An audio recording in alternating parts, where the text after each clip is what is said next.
আমার তো ভয় হচ্ছে যে শনিবার দিন পুরো বাংলাদেশ অচল হয়ে যায় কিনা।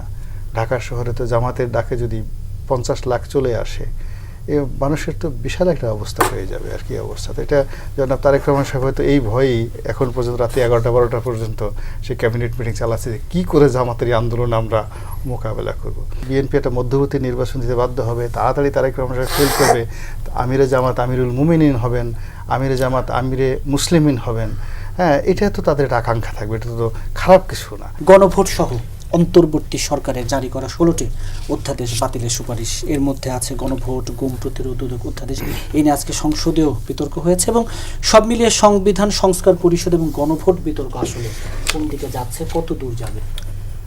না, বিএনপি যে এরকম কাজ করবে আমরা তো সেই ওই আমল থেকে বলে আসছিলাম। বিকজ সেই আলী রিয়াজ কমিশনের মাধ্যমে যে একটা কৃত্রিম বলয় তৈরি করে ওই সময় বিএনপির উপর শারীরিক এবং মানসিক যে নির্যাতন করা হয়েছে এবং তাদেরকে যে কাজগুলো করতে বাধ্য করা হয়েছে, নোট অফ ডিসেন্ট দিতে বাধ্য করা হয়েছে, অনুষ্ঠানে যেতে বাধ্য করা হয়েছে, তো আলটিমেটলি এই বিষয়গুলো ঘটবে। এখন যেটা ঘটবে এটা আমরা অনেক আগেই অর্থাৎ ইউনূস জামানাতে বলেছিলাম যে বিএনপি ক্ষমতায় আসলে এটা টোটাল ক্ষমতাটা তারা পার্লামেন্টে নিয়ে যাবে। 2 নম্বর হলো যে এখানে গণভোটের যে বিধান যেভাবে করা হয়েছে এটা আসলে কোনোভাবেই, মানে যদি এটা বৈপ্লবিক সরকার হতো, পুরো পার্লামেন্টের মানে পার্লামেন্ট না হতো, কেবলই মাত্র একটা কনস্টিটিউশনাল অ্যাসেম্বলি হতো, তাহলে হয়তো এটা সম্ভব ছিল। কিন্তু তা না করে এখন দেখা গেল ফুল একটা পার্লামেন্ট করে সেই পার্লামেন্টকে আবার 6 মাস কনস্টিটিউশনাল অ্যাসেম্বলির উপরে থাকবে, তারা সেই আগের সেই চুক্তি মোতাবেক জুলাই সনদ পাস করবে, কনস্টিটিউশনাল সেই অ্যামেন্ডমেন্টগুলো করবে, নতুন রিরাইট করবে, তারপরে 6 মাস পরে তারা অ্যাজ এ রেগুলার পার্লামেন্ট হিসেবে কাজ করবে। তো এটা হয় কি সংসদীয় রাজনীতির ইতিহাসে, তারপরে পলিটিক্যাল হিস্ট্রিতে এরকম নজির আমার ক্ষুদ্র বুদ্ধিতে আমি নিকটতম পৃথিবীতে দেখিনি, কোথাও এরকম সংসদে চালু হয়েছে। ফলে এখন যা হবার তাই হচ্ছে, মানে বিএনপি এখন যা কিছু করছে এর বাইরে আসলে বিএনপির কোনো অপশন নেই, তাকে এটা করতে হবে। আর বিরোধী দল যে যারা আছে তারা তো মূলত গত 17 মাস ধরে তাদের একটা বিরাট প্রভাব ছিল সরকারের উপরে, সরকারের উপরে। মানে এটা মনে হতো যে জামাত এবং এনসিপি তাদের একটা প্রক্সি সংগঠন হলো ডক্টর মোহাম্মদ ইউনূসের যে রাজত্ব বা তার যে শাসনকাল। তাই 17 মাসে বসে তারা যে কাজগুলো করছে সেই কাজগুলো তারা তাদের মতো করে তৈরি করে ফেলেছে।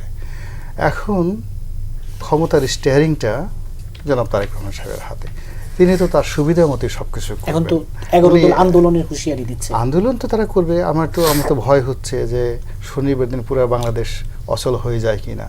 ঢাকা শহরে তো জামাতের ডাকে যদি 50 লাখ চলে আসে, এ মানুষের তো বিশাল একটা অবস্থা হয়ে যাবে আর কি অবস্থা। তো এটা জনাব তারেক রহমান সাহেব হয়তো এই ভয়েই এখন পর্যন্ত রাতে 11টা-12টা পর্যন্ত সে ক্যাবিনেট মিটিং চালাচ্ছে যে কী করে জামাতের এই আন্দোলন আমরা মোকাবেলা করব। তো এটা এসেছিল কি রাজনীতি, তো এখানে উনি ক্ষমতা আসছেন, ক্ষমতার চেয়ারটা এত সেন্সিটিভ, এখানে তিনি জামাতকে কোনো ফ্যাসিলিটিস, এবি পার্টিকে কোনো ফ্যাসিলিটিস দেওয়ার জন্য তিনি সেখানে বসেননি। তো তাকে বাধ্য করতে হবে, রাজপথে বাধ্য করতে পারে। সেটার জন্য জামাতের আমির বা অন্যান্য যারা আছেন তারা রাজপথে চেষ্টা করবেন। আবার একই সঙ্গে কিন্তু পার্লামেন্টে যেমন দেখলাম একটা দৃশ্য দেখে আমার খুব চোখ জুড়িয়ে গেছে, এটা কখনো হয়নি। দেখলাম যে আমিরে জামাত তিনি মাননীয় প্রধানমন্ত্রীর সঙ্গে সাক্ষাৎ করেছেন, তাকে সম্মানের সহকারে ডেকে আনা হয়েছে। এটা আমাদের দেশের বিরল একটা ঘটনা।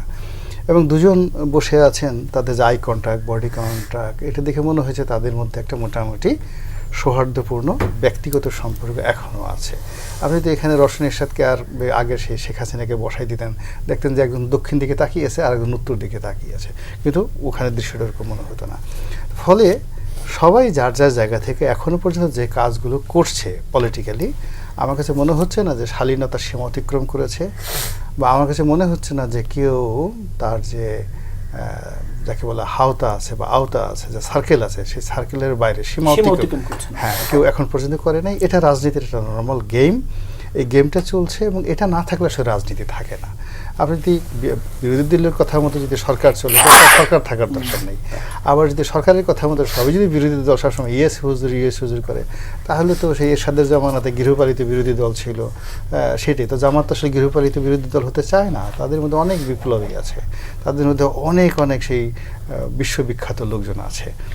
তো যারা মনে করে বাংলাদেশে একটা এমিরেটস গঠন করতে চায়, যারা একটা ইসলামী রেভলিউশন করতে চায়, যারা বাংলাদেশকে আফগানিস্তানের সাথে একটা উন্নততর ইসলামিক রাষ্ট্র করতে চায়, তারা তুরস্ককে অতিক্রম করে এরদোয়ানের সাথে বড় কিছু একটা বাংলাদেশে দেখাতে চায়। তো এই যে তাদের যেটা ভিশন এবং মিশন আছে, সেই ভিশন এবং মিশন দিয়ে তারা যে কোনোভাবে বিএনপিকে ফাঁদে ফেলবে, কৌশল করবে। বিএনপি একটা মধ্যবর্তী নির্বাচন দিতে বাধ্য হবে, তাড়াতাড়ি তারেক রহমান ফেল করবে, আমিরে জামাত আমিরুল মুমিনিন হবেন, আমিরে জামাত আমিরে মুসলিমিন হবেন। হ্যাঁ, এটা তো তাদের একটা আকাঙ্ক্ষা থাকবে, এটা তো খারাপ কিছু না। তো এটা চলছে। আমাদের যেমন সমস্যাও আছে, রাজনীতির মাঠ আছে, আমরা এত কিছুর মধ্যে আবার পেট্রোল পাম্পের ওই যে সমস্যা, যেমন একটা লোক সে গিয়ে খুব বিরক্ত, পেট্রোল পাচ্ছে না, কিন্তু বাইতুল মোকাররমে যদি আবার দেখা গেল জামাতের লোক একবার বিএনপিকে আচ্ছা মতো দুটো গালি দিছে, নাসিরুদ্দিন পাটোয়ারি একটা কথা বলছে, এটা নিয়ে কিন্তু মানুষ খুশি হবে যে না, বাপের বেটার মতো একটা কথা বলেছে। তো এটাই রাজনীতি, এটাই বাংলাদেশ, আমরা এটা অভ্যস্ত আর কি।